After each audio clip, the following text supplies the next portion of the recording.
maybe some other thing I need to do. But let me jump on something.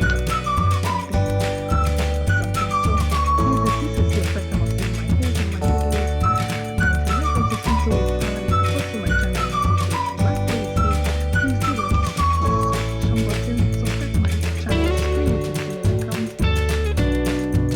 and hit the notification bell to get notified when I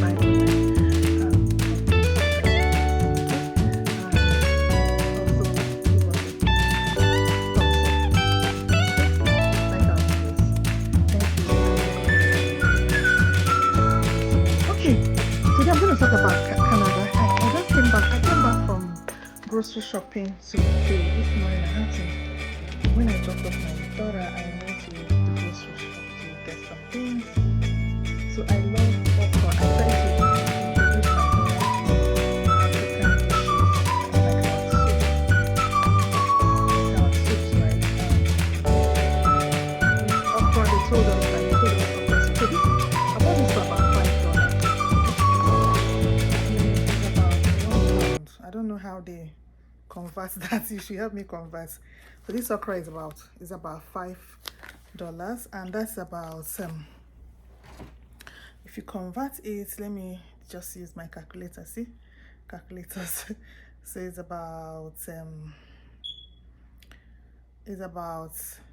2,900, about 3,000 naira. Okay, so I'm coming to something. So I bought 3. What I do, I'm going to cut it and put in the fridge, in the freezer. That's what I do. I normally have supplies of okra whenever I see them. So this is a product of Honduras. I don't know where Honduras is. We might have to check that out. So if it's something you would love to do as well, probably to export, so maybe you should also look at these. So when they say, oh, things are cheap somewhere and all that, things are expensive. So for these three that I might use it in one soup or maybe 2 if I have to add ogbono. You can see that I bought it for 9,000 naira. Somebody might say, oh, you could earn in dollars. It's not like that, so you don't pick it like that. Okay, so today I'm going to talk about relocating to Canada.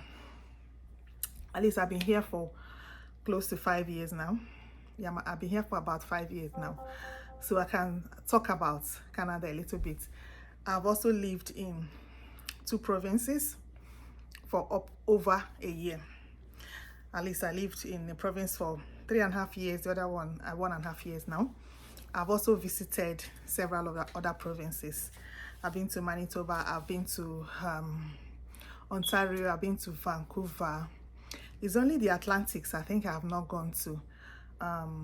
I've not been to the Atlantics, but I've lived in Alberta, I've lived in Saskatchewan, I've been to Manitoba, I've been to Vancouver, I've been to Ontario.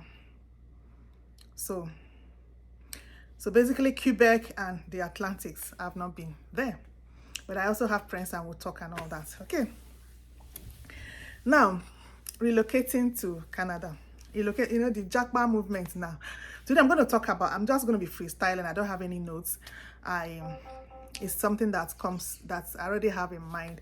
So I'm just going to talk freely.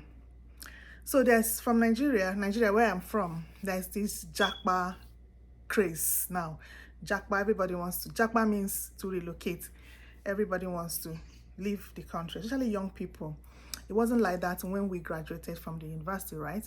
People wanted to just get jobs. For me, I've even bought my ticket of leaving to the UK when I graduated. But when I got a job, a banking job, I had to repurchase my ticket. It was that good. People were not crazy about just running away like it is now. People just go on holidays. Even bankers that were not earning so much, we just go on holidays, come back, and continue our lives, right? People that could send their kids abroad to school, people that could afford it were doing it then, but there was not that craziness of it's a do or die. Let me just vamoose. Now, so I have a little advice. So I'm going to talk about today about advantages and and disadvantages of relocating to Canada. It has a lot of advantages. I'm not going to lie about that. It has a lot of advantages, but I also need to put these things in the space there to let people make informed decisions, so that you do not jump into a ditch, or you do not get depressed if it doesn't work for you, because it's not going to work for everyone. You can apply for visa, apply, it doesn't work. So I don't get depressed and feel like that maybe you have failed in life, or you cannot afford to relocate because it also costs so much to relocate.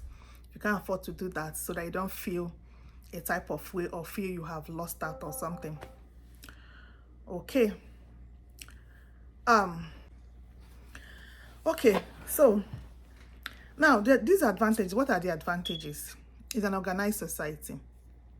It's a very organized society. You can bear me witness, even from what you see on televisions and in the news everywhere, social media everywhere. You can see that things are organized in the Western countries, all these, Australia, America, US, US, not Canada, Europe, and all that. Things are organized, unlike our dear country. So the society is organized. Things, everyone has records. Everyone has a social security number or social insurance number, the way it's called in Canada. So they can trace you. They can basically trace you from wherever they see you. Just from your car plate number, you can be traced.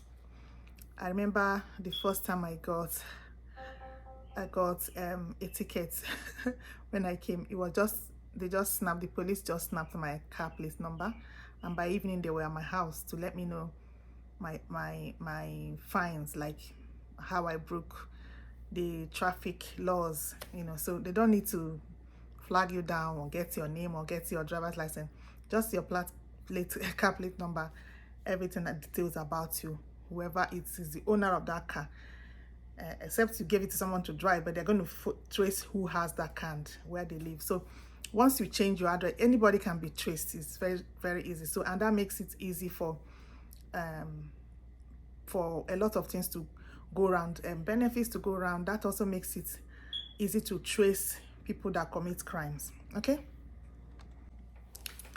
so things are organized. Another thing you find out is for Canada, they are very friendly and welcoming. In fact, sometime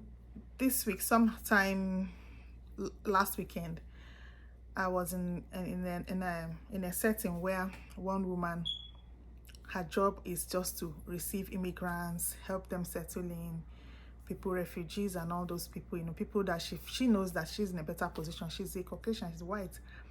She was crying about some people's stories. What are the stories? Maybe they were in a war-torn country, or they were, she started crying. And when she sees those people, some of them, she sent us pictures and all that, and some video clips where those people now settle in, get married, buy their own homes, have their kids. So those children are like her grandbabies. Those people start doing so well, sometimes even better than her. But she's committed to helping these people succeed, right? So you have a lot of friendly people here, people that are genuine with you, right? Even people that were born here, they are now getting older and all that. They are friendly. They don't really discriminate. They want to help. Oh, how may I help? I think in one of my videos I've said how even when we came, one of the immigrant center I went to, one of the things they were teaching us how to, you make sure you hold the door for the next person. So literally, you hold the door for other people. And in deeper context also, you also hold the door for whoever that is, coming behind you, paying it forward. It's not the crooked way that we experienced back home, where it's like a crab mentality, pull the other person down, all that. No, it doesn't exist here. The locals, a greater percentage, I can tell you 75% of them want to help, are willing to help, willing to share knowledge, willing to lift you up, willing to see you succeed, right? When I first came, a couple of times I fell under this, people immediately, like as if there's an emergency, there's a sensor in them. They just drop whatever they are doing, they stop their cars. Are you okay? Are you this? They don't know me. We don't probably might not even have the same skin color, right? So people are willing, genuine to help. So you feel comfortable. All right. Then the environment is beautiful, is neat, you see when the weather is good, you see the greenery, everything is well done. The roads, they do their roads. In Abuja, they have bad weather that deals with their road, but mainly the good weather comes, you see all the construction workers come out and try to cover up everywhere that the snow has really dealt with, maybe broken the road and all that, so created some gullies. So they try to tidy things up. So the taxes we pay here, which is heavy after all, I'm going to come to that when I talk about disadvantages, works for them. Okay. Then there are good schools. Kids are basically organized. Okay, and it's an English-speaking country, that because if you are relocating and want to go to a place, if it's not an English-speaking country and you have to learn their language, it's also can be a pain in the ass, right? So these are the advantages of relocating to Canada, and every other advantage you can think of, right? You know them. But now I want to talk on the disadvantages for somebody coming from Nigeria. You've heard about the weather. So for close to 6 months of the year, the weather is bad. I can't even tell you otherwise, because sometimes it gets to minus 40, in some places minus 50 degrees centigrade, not Fahrenheit. Fahrenheit can get to 80 something, you think but it's still manageable, but this is degrees centigrade. So like ACs, like the coldest ACs you see back in Nigeria, like a cold room is minus 18. No, not minus 18, no, it's even plus 18. I used to measure one of my ACs, then it's plus 18, max plus 16. So imagine now when you now get to minus, as in freezing point is 0, right? So we literally live inside of the ice. But the good thing about it is you don't get to feel it, because in your home, the only thing you have to pay more utility bills, because you have to put on your heaters at that time. So it's not as if you are in the snow, and this, of course, you're going to die with frostbite. Your fingers are just going to cut off. So you have all the gadgets to help you keep warm and be safe, right? And there is constant power supply. This is also an advantage. Constant power supply, of course, is everywhere in the Western world. Okay, so at home you put on your heaters, in the car you put on your heaters. You need to also have your car put on your heaters. All the offices, every indoor, you can go to the stores, the church, everywhere, just everywhere have the heaters, except maybe you don't have a car and you are probably using the bus. So the time you'll be at the bus stop, maybe the cold will deal with you. But at that point, you have to dress warm, put in multiple clothes, put on your winter jackets, put on your gloves, your mittens, dress properly to cover up. Okay, so the cold, you have to be prepared to spend more at that time.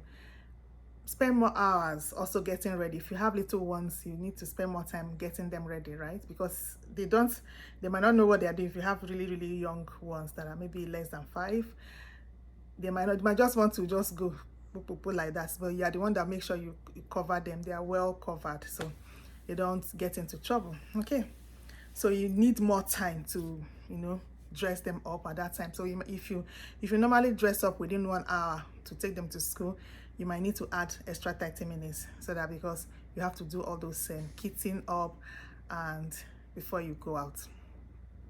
All right, so the weather, prepare for 6 months of doing that. Then expenses. When I started this video, I showed you what I bought, and I bought it for 9,000 naira. Don't say I'm converting, but you have to also know the value. This is the same okra.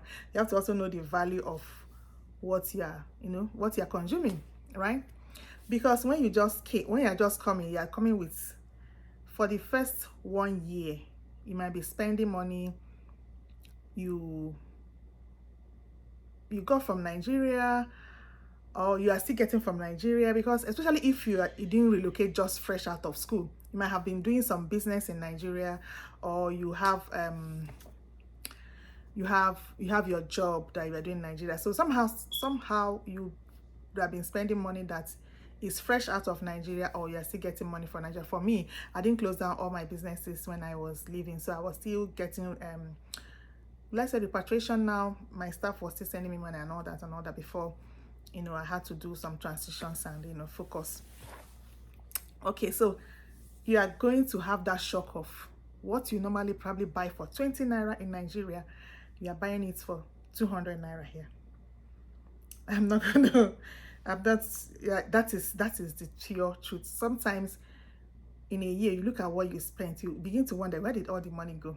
That's why you see people here, they do a lot of things. People do multiple jobs, people do other businesses. You have to just do something. You don't just depend on that one job salary, especially if you have a family. Okay. Sometimes people will be like, oh, this person is working so hard. Somebody was like, I said, you don't know the good life you are saying. You don't know how they put in the work to be able to pay their bills, not to talk of do other investments, right?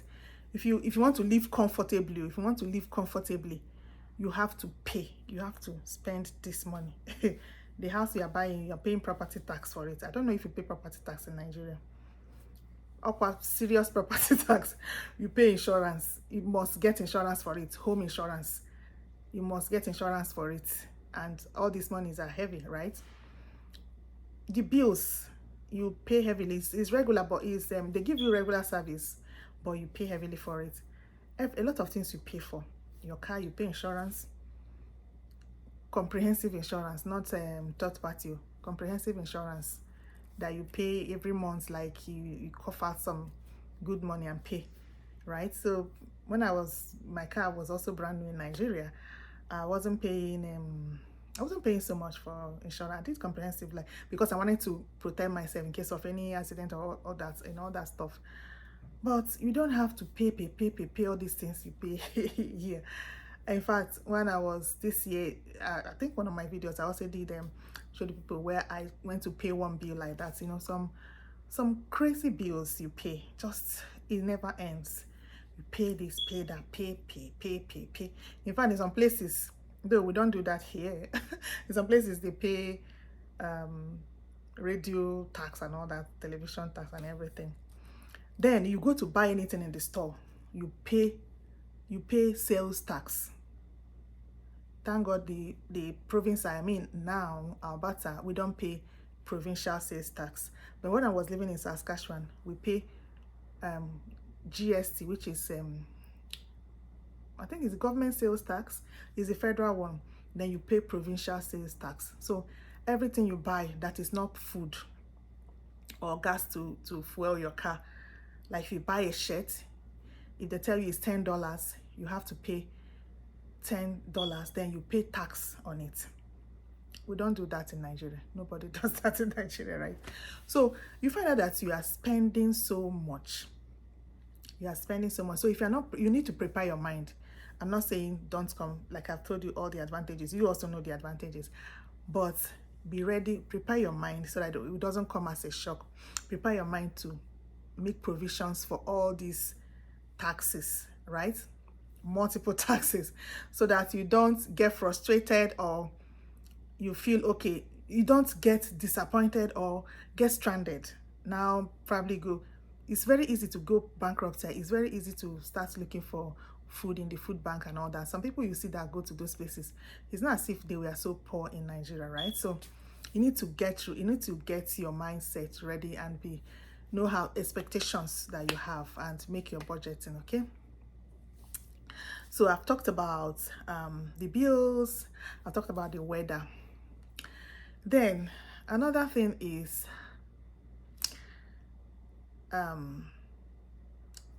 the cultural shocks. You need to be ready to make adjustments. You need to be ready to tolerate people. You don't see people and start judging or start feeling this kind of thing, because everyone actually have their good parts and their bad parts. So things that maybe is not in your culture, you have to learn and find out if you want why are these people, you know, doing this. Like, people worship anything they want to worship, so it's not in your place to start saying, oh, you might even get into trouble if you start doing that, right?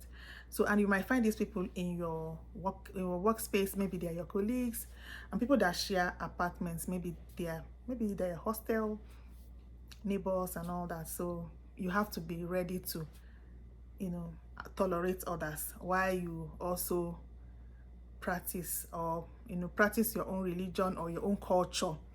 Is a multicultural place, so people have the right to practice, to relate with whoever they want to relate, and practice whatever culture they want to practice, so far it doesn't harm the next person. Okay, so you be ready to tolerate and not to be free. Be ready to be free to tolerate people.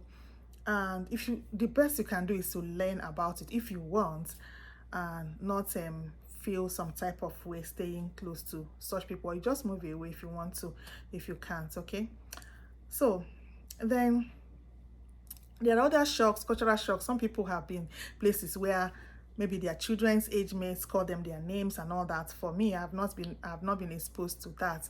I still stay around people that call daddy and mommy, and people that call auntie and all those kind of things. So I've not been exposed to those kind of things. So, but you just prepare your mind. You know how you're raising your own kids, or how, you know, how you are raised, but you don't need to. If I find out that somebody is calling me my name and I don't feel comfortable, maybe I just move away from there, because I would also be comfortable if my daughter calls me mommy, and the mama or mom and my daughter's age mate comes to call me my name. I won't be so comfortable. What I'll do is I'll move away from there. Or if the person keeps coming to my house, probably I'll find a way. But I'm not going to get offended, but I'll find a way to handle it, okay, properly, and not offend the other person, and not also offend myself or keep hurting myself, because I mean, it doesn't make sense, right? So, but you just, all I'm driving at is there are a lot of cultural shocks you have to either adapt to, or let go, or find a way to understand the other person's viewpoint. Like before now, when I see people lose their pets and they cry about it or mourn their pets, I'll be like, what is even wrong with these people? But over time, I found out that these pets they're attached to these pets, and it's important to them. So I show empathy. I feel their pain. I remember the first time in place I was working, people gathered, like, you know what they call mbaru in Igbo land, as if they are doing condolence. We do condolences for this. Maybe rabbit. It was a rabbit that died. One of my colleagues' rabbits. You know, so she didn't come to work for some days. So people were like, I thought maybe her brother or sister or her but she wasn't married. Like, you know, I was like, hey God, I was so scared. What has happened? So when I found out I was in my mind, I was like, what's even wrong with these people? But later on, I found out that she's attached to that rabbit. It could even be her God. Yeah, right. So it's not in my place to start judging her, start saying, why is even. I quickly recollected that, oh, this is important to her. So it's not in my place to start, you know, feeling superior in my own culture, my own beliefs, right? So my other colleague would now say how when he lost his dog too, how he felt and all that. So I felt their pain. They brought the condolence card. All of us signed the condolence card. They gave her some days off and all that. I think she went to do a little ceremony for that, so for her dead rabbit and all that, and buried rabbits, and life goes on. So those are things I've learned to let people. So far, it's not harming me, it's not harming my child, my family. Let people do what they want to do. Then if you want to even show that your own is superior, then leave it out. Like, people should be able to be attracted to you based on how you live your life, not what you tell them. Right? People don't really care about what you tell them here, because everybody is busy working out their own salvation, looking for how to pay their bills, work and pay their bills, right? So that is really what matters. So now I think I'm going to end this video around at this point. But what I'm going to tell people in Nigeria, if you want to, before you relocate, if you're coming just, oh, let me go and make money in Canada. I don't know how it works in the US. Maybe there are faster ways to make this money in the US. If you're coming to Canada, is an expensive place to live now. It's expensive to live.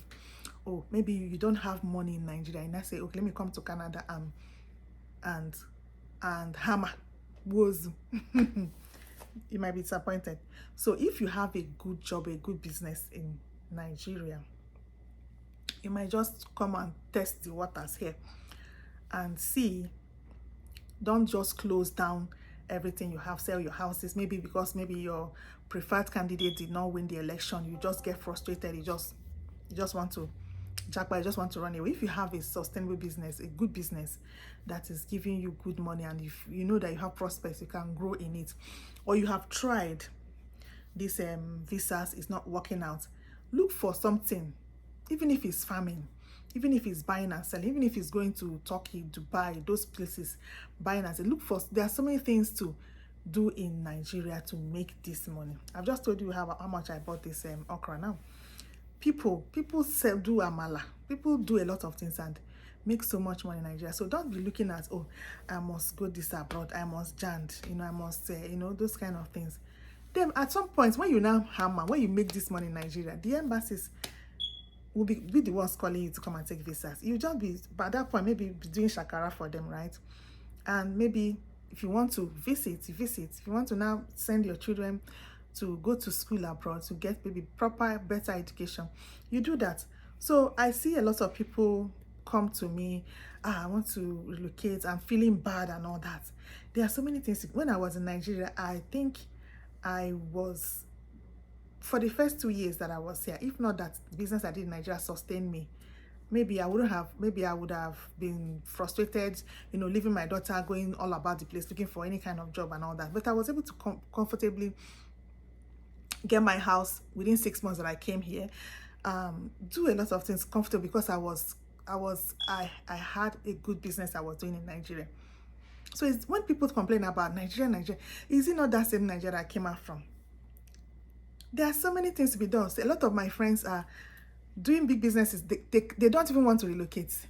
They don't want to relocate because they know there is a gold mine in Nigeria. They just want to probably send their kids. Some of them are sending their kids, here to school and all that. Or few people that want to maybe come with their kids and maybe their formative years, school here and all that. Nigeria is a gold mine. Don't get frustrated of every time embassy I want to look for visa, this and that. Please, it's not there's a gold mine in Nigeria. Look deep. There is palm oil. When I was growing up, I used to take my father's palm plantation. Now they've cleared the place, they made it a police station.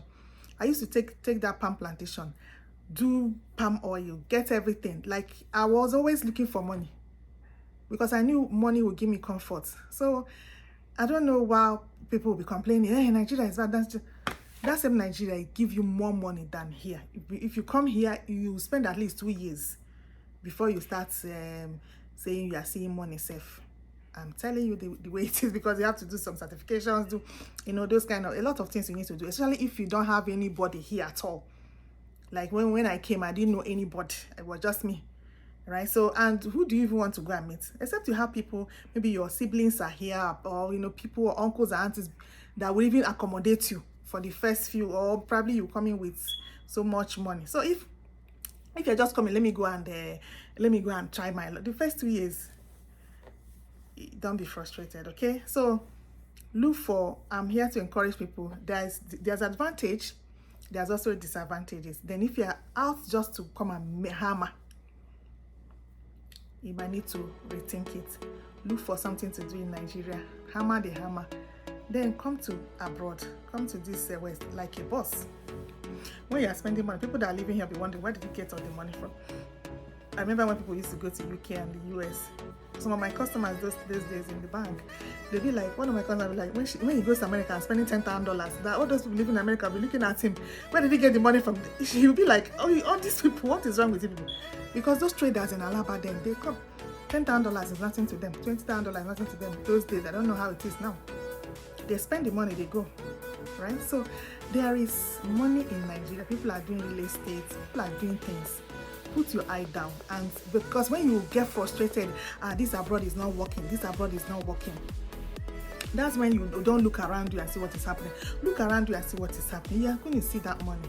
When I was in Nigeria, I was able to succeed by God's grace. I made good money that helped me to relocate comfortably with my little daughter and not be pressured to go do the odd jobs, what they call survivor jobs. I never did those jobs, you know. So make sure that you are comfortable first before you start getting frustrated on something that might just be a mirage. Okay, you know what mirage is? As if there's water somewhere. You know when you're driving, as if there is water somewhere. When you get to that place, there's no water. So it always looks greener on the other side. But be careful and don't make such mistakes. So these are my thoughts for today. If you have any questions about relocating to Canada, you have questions about life here and compared to Nigeria, maybe you are getting frustrated about visas and all that, you can send me a DM. You can contact us. I can just, you know, give you my tips, my one or two encouragement to let you know that there are things you could also do in Nigeria to succeed. And it's not the end of life. Visa refusal is not the end of life. And yes, if you don't make it today, coming over here, you can make it tomorrow. But while you wait, if coming here is your goal and your desire, while you wait, there are so many things you can do in Nigeria. And it's not all heaven here. It's not all heaven. Right? There are things that also keep you on your toes.